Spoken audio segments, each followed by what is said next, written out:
Welcome back to a perfectly good podcast. I'm Malaika. I'm Elena. And we're two Taylor Swift fans. Every week we're going to be going over a different Taylor Swift song, and we're going to take turns choosing. I chose this week, and Elena's choosing next week. And our song of the week this week is All You Had to Do Was Stay. On to our first segment, What's New in Taylor's Life? So Taylor came back strong with a couple more tweets in support of Black Lives Matter.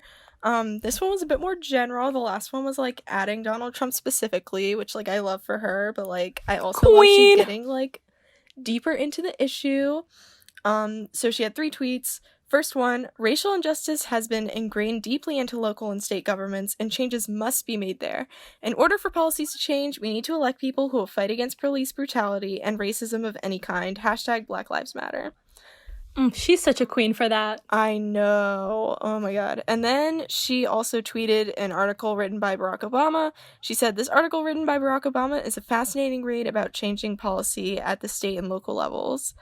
And then she also said, "We need to fight for mail-in voting for the 2020 election. No one should have to choose between their health and having their voice heard." Yeah, I think she's right about everything, especially the in-mail voting. That is so important right now. Yeah, we're lucky to live in a state that does in-mail voting for literally any reason. Like, you don't even have to, like, have an excuse. But so many other states don't have mail-in voting, and it's just, like, pretty pathetic at this point. Yeah, right now, like, one of the most important things we can do is, like, vote and really get out to the polls, and it's so much harder because of this virus. So, I don't know why any state doesn't do in-mail voting right now. It's voter suppression. No, but really, I'm actually really glad. Like, I know some people in the replies are like, why aren't you saying, like, defund the police? Like, why aren't you saying, like, support these, like, initiatives or whatever? But I feel like whenever she uses her voice, it's very impactful. So I feel like her, like, it works best for her when she focuses on, like, one tangible thing that she wants people to do and ask them to do it, like, sparingly. Like, her asking people to vote will, like, genuinely make people go vote. Like, we saw last time she, like, tweeted about it or, like, Instagrammed about it. Like, there was a huge spike in people registering to vote. So, like, we know that she has an impact in that area. So it's, like, I feel like it's smart for her to focus her activism on something actionable by, like, everyone. Yeah. Because it's one thing to just, like, give your opinion on something, but it's one thing to, like, say something that will make people act. You know what I mean? Because if she says defund the police, it's not like the government is going to hear and be like, Taylor said it, we have to do it. Yeah, exactly. You know? But voting puts the right people in power that we can later work on defunding the police. Exactly. And I feel like, yeah, that was just really smart of her, in my opinion. Yeah, everyone go vote. Please vote. Please vote. Okay, on to our little game of the week. What is it this week, Elena? All right, so I made this one up myself. So our little game of the week is a fun scenario. We're Taylor. We're just about to release Lover. At the last minute, the label comes back and says we can only have 10 songs on the album and up to 3 bonus tracks. It's not negotiable. How do we rework Lover? Okay. Personally, I have opinions. I know, me too. I have so many. I literally, like, I made up this game because I have a playlist that's literally, this is, like, mean to Lover, but I have a playlist that's called Lover If It Was a Good Album. And it's basically this, where I, like, cut it down. I trimmed the fat, basically. I got rid of the songs that we don't really need, and I reordered it so it tells the story.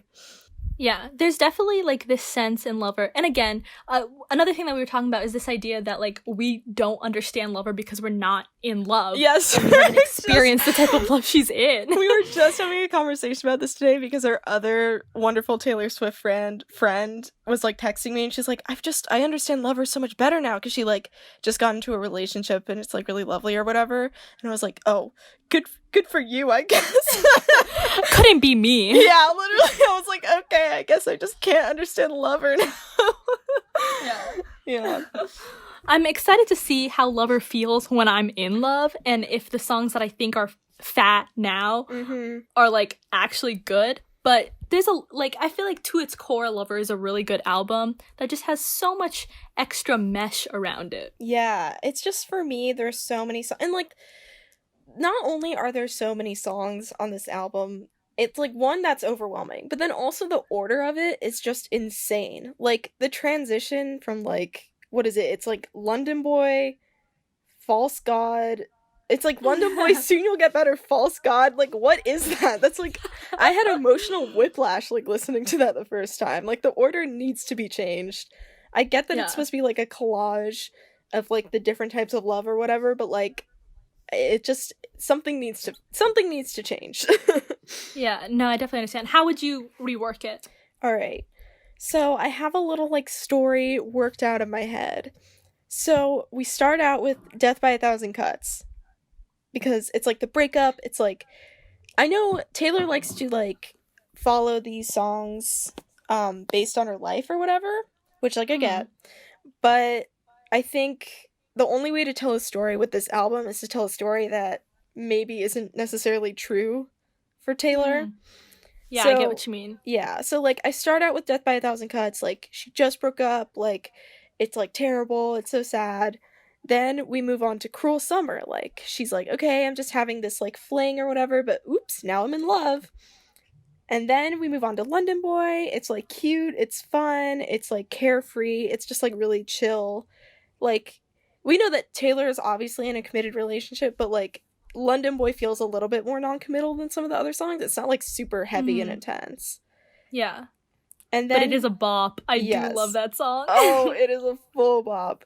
Then we've got I Think He Knows, which is one of my favorites off Lover. Like, it's a bop and a half. It's, again, not super intense. It's a little bit more intense than London Boy. Yeah. But it's a little bit more like, okay, this relationship is, like, a little bit more serious, but we still really love each other and we have great chemistry and everything. Yeah, it's definitely exploring the sexual tension in a way that, like, Taylor hasn't done in any of her, like, other albums, you know what I mean? Well, I mean, other than Reputation, but I mean, getting older and older, you know what I mean? Mm-hmm. Yeah, I like, We Can Follow the Sparks on Drive, like, ooh. Okay. Okay. Then for my track 5, I have Lover. It's, like, the peak of the relationship. Everything's beautiful and perfect and, like, you're my lover or whatever. Then we have False God. The doubt starts to creep in a little bit. Like, you know, False God is, like, a little bit about, like, the intensity kind of scaring you and, like, it being so intense. And you're, like, confident in the intensity, but it also is, like, a little bit scary. Yeah, definitely. Then we've got Cornelia Street, where it's, like, you're so in love with the person, you're, like, terrified of losing them. Which I feel like sort of follows that False God narrative a little bit. Mm-hmm. Then we've got Afterglow, so it's like maybe this all culminated into, like, a big blowout fight, and now we have to think about Afterglow and, like, what happens next. And then we have It's Nice to Have a Friend, because they make up and get married. Oh. And then we have Daylight, because it's just, like, a great album closer. Yes, oh my, Daylight was the perfect album closer. Oh, it's iconic. Like, oh my something God. about her, like, especially the line where she's like, you know, like, I thought love was red, but, like, it's golden. And oh God, that throwback to Red is just, it just always gets me. It's great. It's like a hit and a half. I love this setup. I actually, when I was making mine, did not think about it like following a love story. Yeah. I didn't think of it following a real story at all. So that is a little more chaotic. Oh my God. Oh yeah, and then my bonus tracks, I said Miss Americana and the Heartbreak Prince. Because you have to have it somewhere because it links into the movie. Like, if it just didn't exist as a song, it would be weird. Yeah, I really like, and I like the song. It's just like, I don't love her political songs so much. Not that I think she shouldn't do them. If she wants to do them, then I say, like, kudos to her, go off, like, crush it, do it, whatever. It just creates a little extra stress in my life when I listen to it. I'm like, oh God, the election's coming up. Oh my God. Yeah. This one, I remember when it first came out, we were talking about how it sounded like it was, like, Riverdale-y. Yes. Like, I could imagine it in a Riverdale fan edit. And I think that ruined the song for me, because every time I think about it, I'm like, not that Riverdale is a bad show, you know. I watch it's a bad it, show. You can like, say it. It's and I love to hate it show. You know what I mean? Yeah. Like I can't stop watching it. No, we've watched every season. No. Don't get us wrong. It's still bad though. Yeah, I follow along intensely. That doesn't mean I like it. But yeah, and that kind of ruined the song for me. That's so funny because honestly to me, the Riverdale aspect of it kind of drew me in. Because it's like, you know, the drama, like Riverdale is stupid and like generally a bad show, but the drama of it and like the fact, like the high school intensity of it is like really fun to me. The whole cheerleading thing, I think that's hilarious. And then my other 2 bonus tracks, I had The Man, which, to be honest, I don't really like this song. We'll get to that when we get to our the Man episode, I guess, but it's just not my favorite. It's not one of my favorite songs, but I do really, really like the bridge for some, like every time I hear it, I skip to the bridge because it's so just fun to sing, and it's the first time she says like bitch in a song. Oh, and yeah. I love it. Yeah. It's like fun. It's just that, again, the political songs are just not my favorite, but it is an important message, so I'm like, pop off. And then my third bonus track was Soon You'll Get Better, because it's a really good song, but it just doesn't fit anywhere in my album, and it feels sad to, like, not have it. It feels like, I don't want to, like, erase Soon You'll Get Better, but yeah, it just didn't fit in my cute little love story that I created. Yeah, okay. So, it is in my album, because, again, I was not thinking about my album from any perspective of clarity. It was just, what songs do I want? Okay, so I begin my album with You Need to Calm Down, because the way I thought about it is very much in the way that, like, Lover begins with I Forgot That You Existed, which, you know, is not a bad song. I just never really listened to it. I think that the album opening needs to be something very, like, transitional or whatever, and the reason I thought that You Need to Calm Down would be a good album opener is just because it's, like, one of her first times, like, really speaking about politics or whatever, and it shows, like, a transition from, like, her, like, not speaking about the things she believed in to doing it, and it really sets the album up as, like, I don't care what you think of me anymore, like, I'm gonna say what, like, I think is right. Yeah. And it's a bop, it's, you know, an anthem. I don't listen to it that much, but I do think it's a fun song. Yeah, it's, like, cute. It's okay. Yeah, I basically trimmed I trimmed it because I was like, I don't know. It's fine. It's cute. I like how you, like, put it as the opener. I think that, like, if it were the opener, maybe I would have liked it better, to be honest. Because it does have that energy of, like, I don't care. Like, I'm just going to do whatever I want now. Yeah, and I think the song, other than being, like, a good message, is formulated it's, like, very pop formulaic to be for the locals. You know what I mean? Yeah. And I think it was a good single to release, if I'm being honest, unlike me. Ugh. Yeah, God. I think it was a good single. I think it's a good message. And I feel like every song that's, like, the first song of the album, I just kind of forget about it later, which is why I didn't want to put, like, any of my favorites at the top. Yeah, that makes sense. I don't know. I, like, kind of have mixed feelings about You Need to Calm Down. It's, like, message-wise. Like, I get what she was trying to do, but, like, it just feels like a little bit like baby's first pride, you know what I mean? Yeah. Like, you know, when you're in, like, middle school and you go to your first pride and you're like, oh, this is so, like, wonderful and magical and rainbows everywhere, and, like, fuck those people who are, like, you know, counter-protesting or whatever. And then, like, when you go to pride for, like, you know, the however many time, and you're just kind of tired and you're like, okay, this is fun, but yeah, we've got other stuff going on. I don't know. Yeah, but okay, I almost feel like it's, like, on purpose, because a lot of her, like, audience, especially a lot of the local audience, is, like, younger people. That's true. Like 12, 13, 14. And in the same way, like, Me was clearly not made for an adult audience. Yeah. Like, she wanted, like, little, like, younger kids to be like, I love Me, you know what I mean? Yeah. And I think, like, 12, 13, 14 is, like, the age a lot of people struggle with coming out. So I feel like the song was made to be exciting for people who are just coming out more than it is for people who have been out. Yeah, I guess I have gay fatigue. No, I guess that makes sense. I think it's just that for me, I prefer when Taylor is speaking more to an adult audience, because obviously I'm more on the adult side of the spectrum. So Yeah, I mean, Stephanie, my roommate and our wonderful friend Stephanie, like, described it to me really well. She was like, yeah, it's like kind of like how Lady Gaga's Born This Way was like revolutionary in 2009, but if it came out today, it would be like a little bit cringy, and that's sort of how I feel like if You Need to Calm Down came out in 2009, it would have been like the gay anthem for the next decade, but I feel like it's a little bit late almost. Yeah, I get what you mean. Yeah, it's definitely not one of the songs I listen to the most, but that's almost why I liked it as album opener. Yeah, because it's you know, it's fun. It's like cute. I'm not like mad at it. I'm just like a little bit cynical about it. I don't think she did it with bad intentions at all. That's like not what I'm saying. I just I'm just tired and gay. Okay, and then for my second, I kept Cruel Summer in the same place. Yeah. Second, Cruel Summer is, you know, my favorite song on the album, as you know. And I, kept it just as it was. It's perfect, beautiful, peak. Yes. Cruel Summer slaps. Literally, I don't even know how to talk about Cruel Summer. Like, it's such a good song. Yes. And then I think what I wanted to... 3 and 4, I didn't have concrete things for. I know I want them to be more love-based.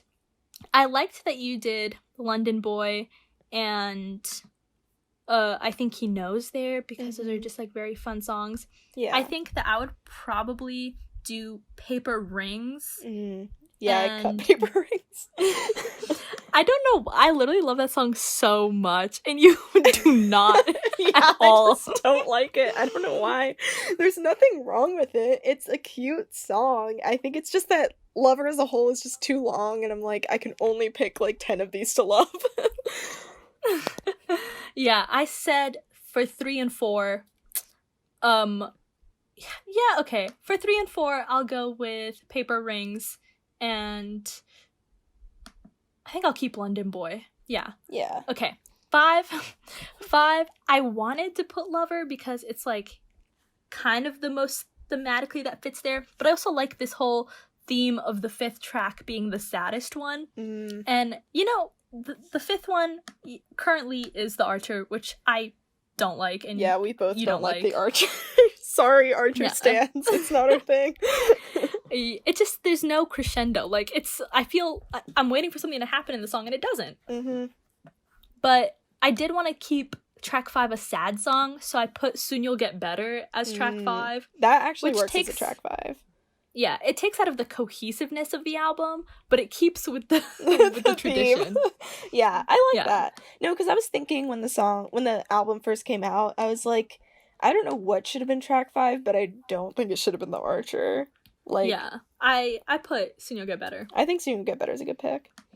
Okay, and then track 6, I put It's Nice to Have a Friend, because I was trying to make the shift from Soon You'll Get Better to the rest of the songs as cohesive as possible, and I think Soon You'll Get Better is just about sadness and going through something very tough, and I think It's Nice to Have a Friend is about having someone with you at the different stages of your life or whatever, and just knowing that you have someone to go through things with. So I thought it was it's a nice shift. Yeah, I agree. That's a good transition song too, because it's almost like an interlude. Yeah, definitely. And then I put Lover as track 7. For no real reason, if I'm being honest. Good. It's fine. It's where the peak. It's the peak, and then you can go down again. Yeah, and then I had Death by a Thousand Cuts as track 8. Yeah, Death by a Thousand Cuts slaps. Good stuff. One of my favorite songs. And then I had Afterglow as track 9, and then Daylight as track 10. Okay, so pretty similar. Yeah, very. It's the last part is them fighting. Yeah, and then very quickly getting back together. It's resolved. Yeah. I like that. I like that list. That's a fun list. Yeah, I hopefully it's fun. And then for my 3 bonus tracks. Okay, I was really struggling with this because there's not that many other songs that I really love on the album. Yeah. But I said False God because, as you know, when I first heard the song, hated it. Yeah. There's no song I hated more on the album. Yeah, you really did not like False God. But it's grown on me since her SNL version of it. Yeah, I agree. That's what made me, actually listen to it again.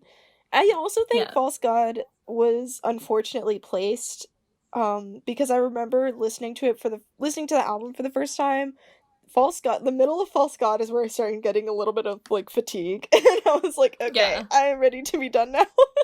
Like, Yeah. I was like, I kind of just want to skip this one because it's, like, kind of slow, and, like, I want to get to the rest of the songs, and, like, yeah. Yeah.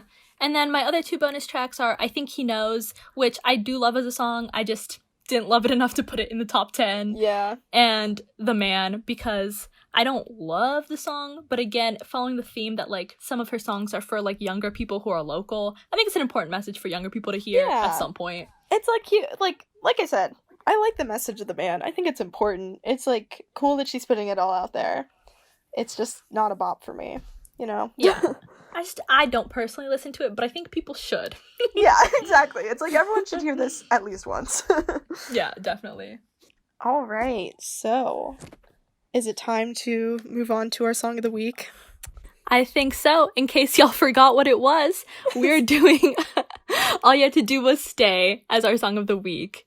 So, let's go through this. Who produced it? Who wrote it? Wait, first I want to know, why did you pick this song? Okay. I picked this song because, as you know, I've been having a very, very serious 1989 kick. And I knew it had to be a song from that. And honestly, this one is definitely not one of my favorite songs from 1989, but I thought it was, like, a good song to talk about because there's a lot of drama circulating behind it. Yes, and a lot of it does involve your future husband, Harry Styles, so that did seem relevant to why you picked it. Well, you know, I'm in love with Harry Styles, so yeah. I know all his backstory, like the relationship from his side and the relationship from her side, so I was like, I know how to connect these. Exactly. Okay, right. So who produced it? Who wrote it? So it was produced by Mattman and Robin, Shellback, and Max Martin. Yeah. I know Max Martin did a bunch of the songs in 1989. Yeah. I recognize Shellback and Max Martin. I got thrown off by Mattman and Robin. Yeah. That also confused me. That as commonly. Yeah. Yeah, and then it was also written by Taylor and Max Martin. Surprising. Yeah, I mean, she writes all her songs, so, you know. Of course it was her. I thought, like, one of the cool things about it was she, like, did an interview where she said, like, the high-pitched part in, like, Stay or whatever came to her in a dream. And she had, like, this whole interview about it. This part is so funny. Yeah. She said, I had a dream that my ex showed up at my door, knocked at my door, and I opened it up. And I was ready to launch into the perfect thing to say. Instead, all that would come out of my mouth was that high-pitched chorus of people singing Stay. And then you go to say something and it's just like, stay, stay, stay. And I woke up and I was like, oh, that was mortifying. But it's kind of a cool vocal part. I love that she was willing to share that, even though it was so embarrassing to her. I would just been like, oh, it came to me in a dream. I don't remember what the dream was. Yeah, exactly. Okay, so a lot of people are really mad at this song because it's track 5 and it breaks the track 5 tradition. What do you think? Okay, here's my thing. I don't think it breaks track 5. I think it's a decent track 5. I know this is, like, kind of controversial, but, like, I know it's, like, not all too well or anything, but at the same time, the lyrics and the idea of the song in general is, like, really vulnerable. Like, it's like, you know, you had me in the palm of your hand. Why'd you have to go and lock me out when I let you in? Like, that's pretty sad. And, like, the whole idea is, like, her just being so sad about something that could have been if only he had stayed. Like, I don't know. I think it's, like, a bit more emotional than people give it credit for. Yeah, I think it's very hidden behind, like, that upbeat rhythm, but the lyrics are very, very sad. Yeah. Yeah. And, like, you mentioned a couple times in the show notes that, like, Clean should be track 5. Yeah. But Clean has to be the closer. I don't know. I feel like All You Had to Do Was Stay it wouldn't be the perfect closer, but Clean just feels so much more track 5. Just because but that's such, like, so sad. Oh my god, but it's, like, crazy whiplash to have it in the middle of an album. That's true. It would have ruined, like, the cohesiveness. Yeah. I feel like the thing with Clean is that, like, it's sort of shaking off all of the complexities of the album and being, like, that was, like, the story, that was my life for, like, the past couple of years, but now I'm starting something new. So I like that it's the closer. Yeah, I never thought about it like that, but I see what you mean. Yeah. Yeah. I don't know. That's just my thought. Yeah, it's a great closer, like, just generally. But it is a sadder song than All You Had to Do Was Stay, which is why I think a lot of people, like, would prefer it as the track 5. But I think it would have ruined the cohesiveness of the whole album, which is kind of, like, the main thing. It's, like, her most cohesive album ever. Yeah. You know what I mean? I honestly feel like if she was gonna switch another song to track 5, it should have been This Love. Ooh, actually, that would have been good, too, if I'm being real. Yeah, because that way it doesn't, like, ruin the flow of the album, but it still has... I feel like This Love sounds sadder, even if the lyrics comparably are, like, pretty much the same to All You Had to Do Was Stay. Yeah. It just has, like, a different feel. Yeah, I get what you mean. It's more, like, melancholy, almost. I don't know if that's the right word. No, I think that tracks. Alright, do you want to get into the drama behind the song? Yes, I did a lot of research for this. I mean, I knew some of this, but I just had to, like, do a deep dive. So, give me a minute to be a bit of a head ass right now.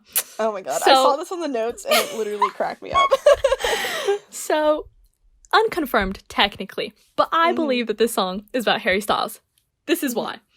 Okay, so in the song, there's the famous line, "All I know is that you drove us off the road." Okay, as we know from many different songs, including One Direction songs, including other Taylor songs, Harry Styles is a bad driver. This has been a fact. I'm afraid to get in a car with him. Not that I ever will, but that's my biggest fear. It's like, that's gonna be the thing that breaks apart your marriage. You'll never let him drive you anywhere. I'm like, no. Dude, I heard the Taylor song. You drove him off the road. You hit the brakes too soon. Like, I'm not gonna trust you. Okay. But it seems to parallel the line in Out of the Woods where it's like, remember when you hit the brakes too soon, 20 stitches in the hospital room, which we know definitely happened. There was articles about him getting in a snowmobile accident. That was so extra of them. So funny. So that's clue number 1. Second, it's in the right time period. A lot of the songs from 1989 are about Harry because, that was the right breakup. Third, the secret message of the song, Style. Obviously about Harry. Style, Oof. Harry Styles. Easy. The secret message is her heart belonged to someone who couldn't stay. Literally the theme of the song. All you had to do was stay. He didn't stay. Yeah. On to the next piece of drama. The infamous boat photo. Elena, have you seen it? Yes. I was staring at this, this morning when you put it in, the notes. It's literally so funny. I'll just paint you a picture for all of y'all who are, listening. I'll transfer this visual experience to the audio. So yes, Taylor's sitting on the back of a yacht. It's, red era. She's got, her bangs. She's got her long hair. She's wearing sunglasses. Mm-hmm. She has, a nice, blue dress. She's just sitting on the back of this yacht looking so forlorn. Her hands are, kind of crossed and, she's just, staring off into the distance with nothing. You know what this reminds me of?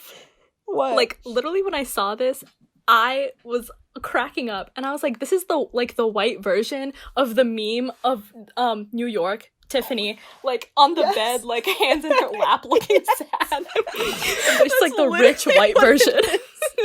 That's exactly what it reminded me of. It's she just, went through something, and she's, processing.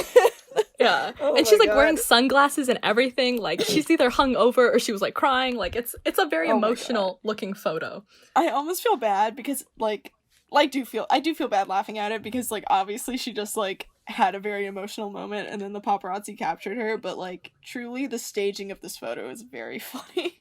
It's so funny. So supposedly this picture was taken in 2013, I believe.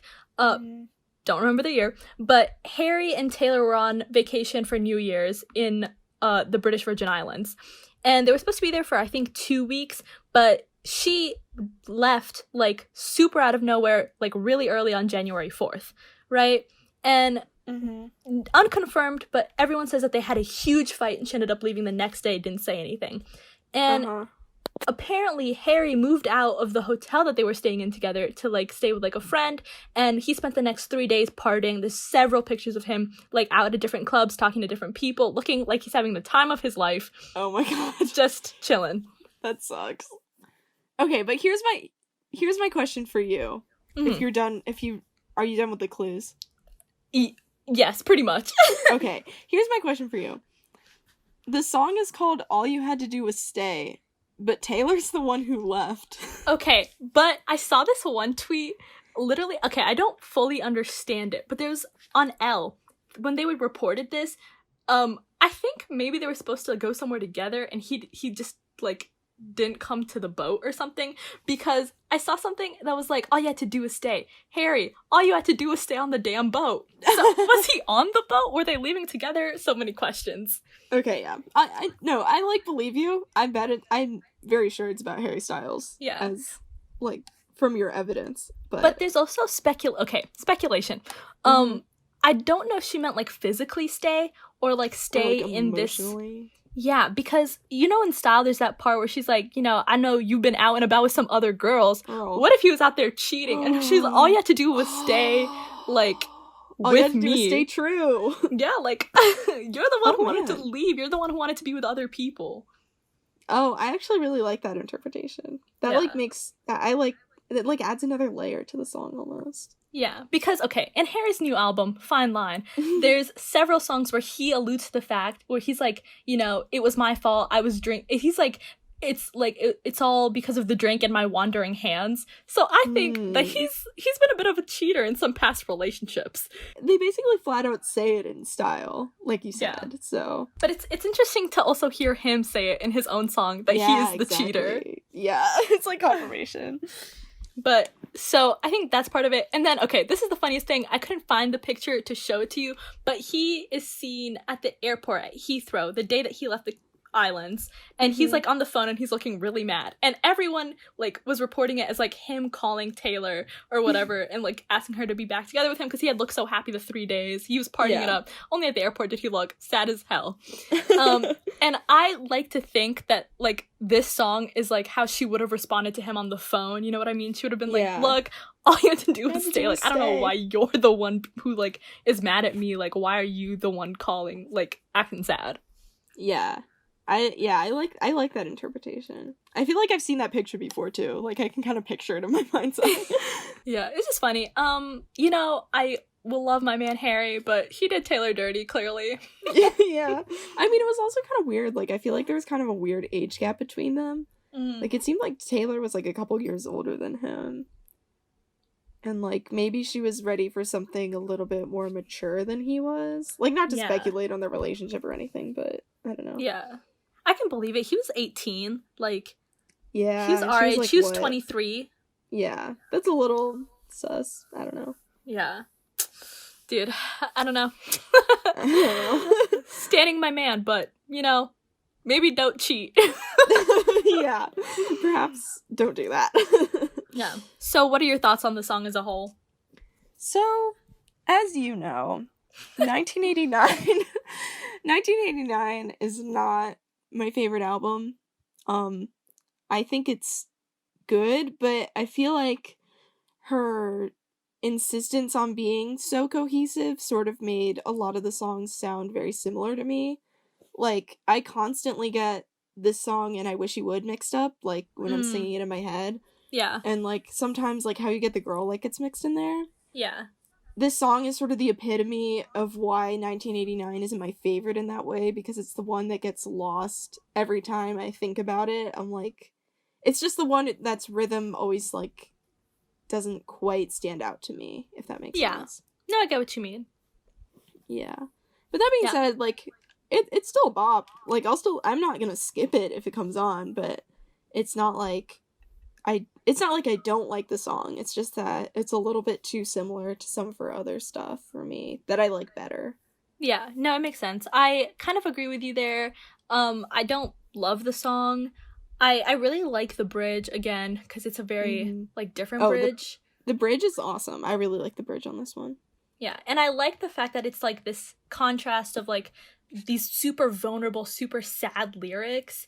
And honestly, like, that's so much vulnerability, like, pretty much opening up in a song and being like, look, like, I was never gonna be the one to, like, break up with you. Like, you had everything. Like, I was 100% yours. You're the one who decided to break up with me. You know what I mean? Yeah, exactly. So, I love that she's being vulnerable. And I like the upbeat tempo, but I really want to hear an acoustic version of this song. Just to, like... that would be really good. Yeah, just to, like, hear how, like, the emotions are supposed to sound, almost. I wonder if she did this as one of the secret songs on Rap. Ooh, that would have been so cool. Yeah, I haven't, like, seen it anywhere, but maybe I'll, like, check that out after we finish recording. Yeah.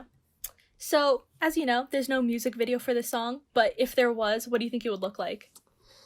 I don't know. I almost imagine something, like, animated for this one. Because I feel like it's so chaotic almost.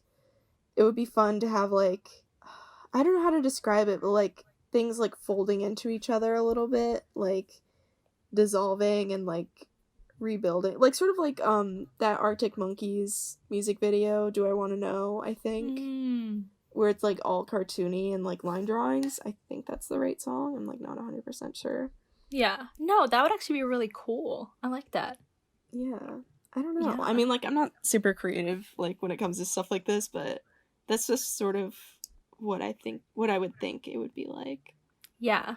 I think the only way I pictured it is, like a split screen almost, and it was, like, the guy on, like, one side, and of course it'd be some actor who kind of looks like Harry, or whoever the song's about if it's not about Harry, and then her on the other side. Okay, this is how I pictured it in my mind. Kind of, I went a little extra, but, like, at first it starts with, like, equal screens. They're both on the phone talking to each other, and as the song goes through and she keeps being like, all you have to do was stay, every time she, like, says stay, the screen on her side gets wider until it ends with the shot of just her, like, hang up the phone. And he's, like, not in the frame anymore. I really like that. That's so creative. Taylor, hire me, please. Creative director. That's great. I love that. So, where do you think the song ranks on your list as a whole? So, I redid my ranking today because I was looking at it and I realized that, like, I had so many songs that I like more, like, below this song, and I was like, that's not right. So I redid it. It's number 53 on my list out of, like, 120 something. Yeah. I had mine pretty similarly. At first, it was, like, 67 or whatever, and then I also redid my list today, which, by the way, looks whack as hell.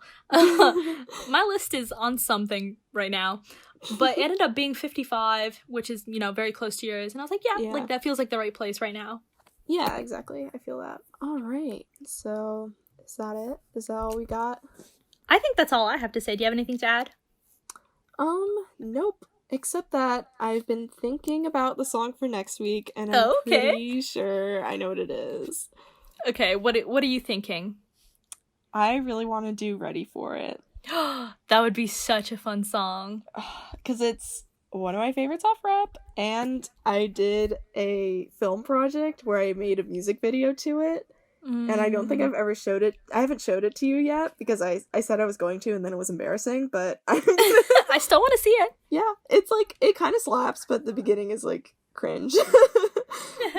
But yeah, so I thought that would be fun because, you know, we can put it on the Instagram and people can watch my cringy film project that I did. Oh my god, I'm so excited. Yes. Yes. Dude, I hope you know, I was really thinking of doing a song that you hate this week.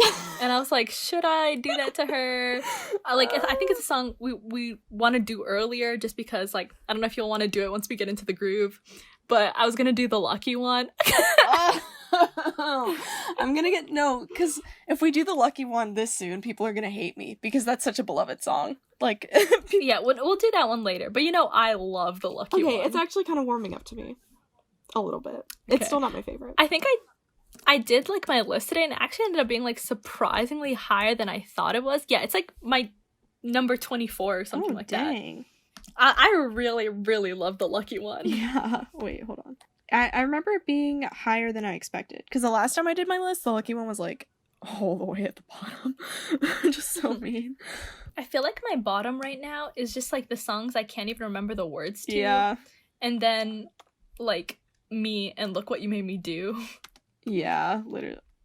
Yeah, Lucky One is 107, which is much higher than it was last time. That's still not very high. No, it's not. It's above Me though, so that's something. Hopefully it would be above Me. Well, I'm really excited to do Ready For It, or, you know, if you change your mind, another song next week. Yes, I'm super excited for Ready For It. I think that's going to be the one. There is going to be so much commentary on the music video Oh my because there's a lot God, there. Music video. Oh, I can't wait to talk about it. Okay, I'm pumped. I'm ready for it. All right, thank you for listening to our podcast. I'm Elena. And I'm Malaika. See you next time.